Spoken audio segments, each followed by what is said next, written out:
India और England के बीच 5 test मैचों की सीरीज का पहला मुकाबला हैदराबाद में होना है, राजीव गांधी इंटरनेशनल स्टेडियम हैदराबाद में। और वही बात करेंगे कि हैदराबाद में क्या कुछ रहता है भारत के पक्ष में या क्या कुछ नहीं रहता भारत के पक्ष में, क्या इंग्लैंड का पलड़ा भारी हो सकता है हैदराबाद के क्रिकेट मैदान में। वही कुछ बातें करेंगे, कुछ पुराने आंकड़ों की भी बात करेंगे कि हैदराबाद में कैसा रहता है टीम इंडिया का लक, या कैसा रहता है इंग्लैंड के फेवर में या नहीं रहता, उस सब चीज़ों की बात करेंगे। सबसे पहले अगर आप पिच की बात करें हैदराबाद की, तो बल्लेबाजी के लिए शुरुआत में तो अच्छी रहती है, और खास बात यानी कि कह सकते हो चौंकाने वाली बात तो यह है कि स्पिनर्स से ज़्यादा पेसर्स के लिए काफ़ी ज़्यादा मदद देखने को मिली है। अगर आप पिछला टेस्ट मुकाबला देखेंगे जो कि राजीव गांधी इंटरनेशनल स्टेडियम में हुआ था हैदराबाद में 2018 में हुआ था, दूसरा टेस्ट मुकाबला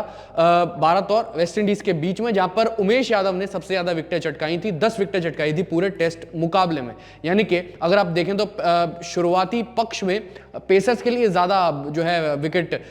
फेवर में रहती है, यानी कि पेसर्स को ज्यादा मदद मिलती है इस विकेट पर। स्पिनर्स का भी रोल रहता है पर लेकिन इतना नहीं जितना पेसर्स का रहता है। खैर, अब जब नई पिच जब बदली जाएगी, यानी कि जो वियर एंड टियर होगा पिच का कैसा होगा अब फिलहाल के हिसाब से, यानी कि करंट सिनेरियो के हिसाब से, वो अलग बात है। लेकिन जो पिछले कुछ आंकड़े हैं वो तो यही कहते हैं कि पेसर्स के लिए ज्यादा मदद है एज कंपेयर टू स्पिनर्स पर। लेकिन अगर आप एक और चीज की तरफ देखें, हैदराबाद में टीम इंडिया का रिकॉर्ड कैसा है या विजिटिंग टीम जब आती है उसका रिकॉर्ड कैसा है, उसकी अगर हम बात करें तो कुल हैदराबाद में 5 टेस्ट मुकाबले हुए, जिसमें से भारत ने अपने नाम 4 टेस्ट मैच करे हैं, ड्रॉ मुकाबला 1 हुआ और विजिटिंग टीम ने एक भी मुकाबला नहीं जीता, यानी 0 है विजिटिंग टीम का रिकॉर्ड यहां पर आकर। अगर आप एक चीज देखें या टॉस का फैक्टर कुछ देखें तो मेरे हिसाब से इवन ही रहने वाला है, क्योंकि अगर आप पहले बल्लेबाजी करने की सोचें या सामने वाली टीम अगर पहले बल्लेबाजी की करने की सोचे तब भी 2 मुकाबले जीते हुए, यानी पहले बल्लेबाजी करने वाली टीम ने 2 मुकाबले जीते हैं और सेकंड बैट करने वाली टीम ने भी 2 ही मुकाबले जीते हैं हैदराबाद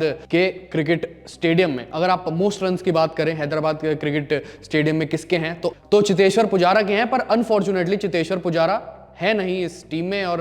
कहीं ना कहीं अगर आप मोस्ट विकेट्स की बात करें तो करंट स्क्वाड में से या करंट टीम में से रविचंद्रन अश्विन की सबसे ज्यादा विकेटें हैं हैदराबाद के मैदान पे। पर लेकिन अगर आप ओवरऑल रिकॉर्ड की बात करें भारत और इंग्लैंड के बीच में जो कि रहा है भारतीय सरजमी पर, तो 64 मुकाबले हुए हैं कुल, जिसमें भारत ने 22 मुकाबले अपने नाम करे हैं, हारे हैं 14 मुकाबले और ड्रॉ मुकाबले हुए हैं 28। तो एक और चीज जाते जाते ये भी है कि जो अगर आप एवरेज फर्स्ट इनिंग स्कोर देखें वो 400 के आसपास का है, यानी 404 का है। अब जैसे जैसे इनिंग्स आगे बढ़ती जाती है, यानी कि second innings, third innings, fourth innings, तब स्कोर जो है एवरेज का वो कम होता जाता है। इसका मतलब यही है कि पिच पर वियर एंड टियर बढ़ता जाता है, गेंदबाजों के लिए ज्यादा बेहतर हो जाती है कंडीशंस, और मेनली अगर आप चौथे 5वें दिन तक टेस्ट मुकाबला जाता है तो स्पिनर्स के लिए भी थोड़ी बहुत कंडीशन फेवर में आ जाती है। पर लेकिन एक खास चीज जो मैंने बात के लिए बचा के रखी थी वो ये है कि 6 साल में पहली बार यहां पर फुल 5 डे गेम होने जा रहा है भारत और इंग्लैंड के बीच में। आखिरी बार जैसा कि मैंने शुरुआत में बताया था 2018 में हुआ था भारत और वेस्ट इंडीज के बीच में दूसरा टेस्ट मुकाबला, यानी सेकंड टेस्ट मुकाबला। और यही है कि 6 साल बाद होने वाला है फुल 5 डे टेस्ट मुकाबला हैदराबाद के Rajiv Gandhi international cricket stadium में। अपनी राय इसके बारे में दोस्तों जरूर बताएं कि आपको क्या लगता है कि पहले टेस्ट मुकाबले में किसका ज्यादा पलड़ा भारी रहेगा, भारत का या इंग्लैंड का। अपनी राय इस बारे में जरूर बताएं। फिलहाल अभी के लिए इस वीडियो में इतना ही।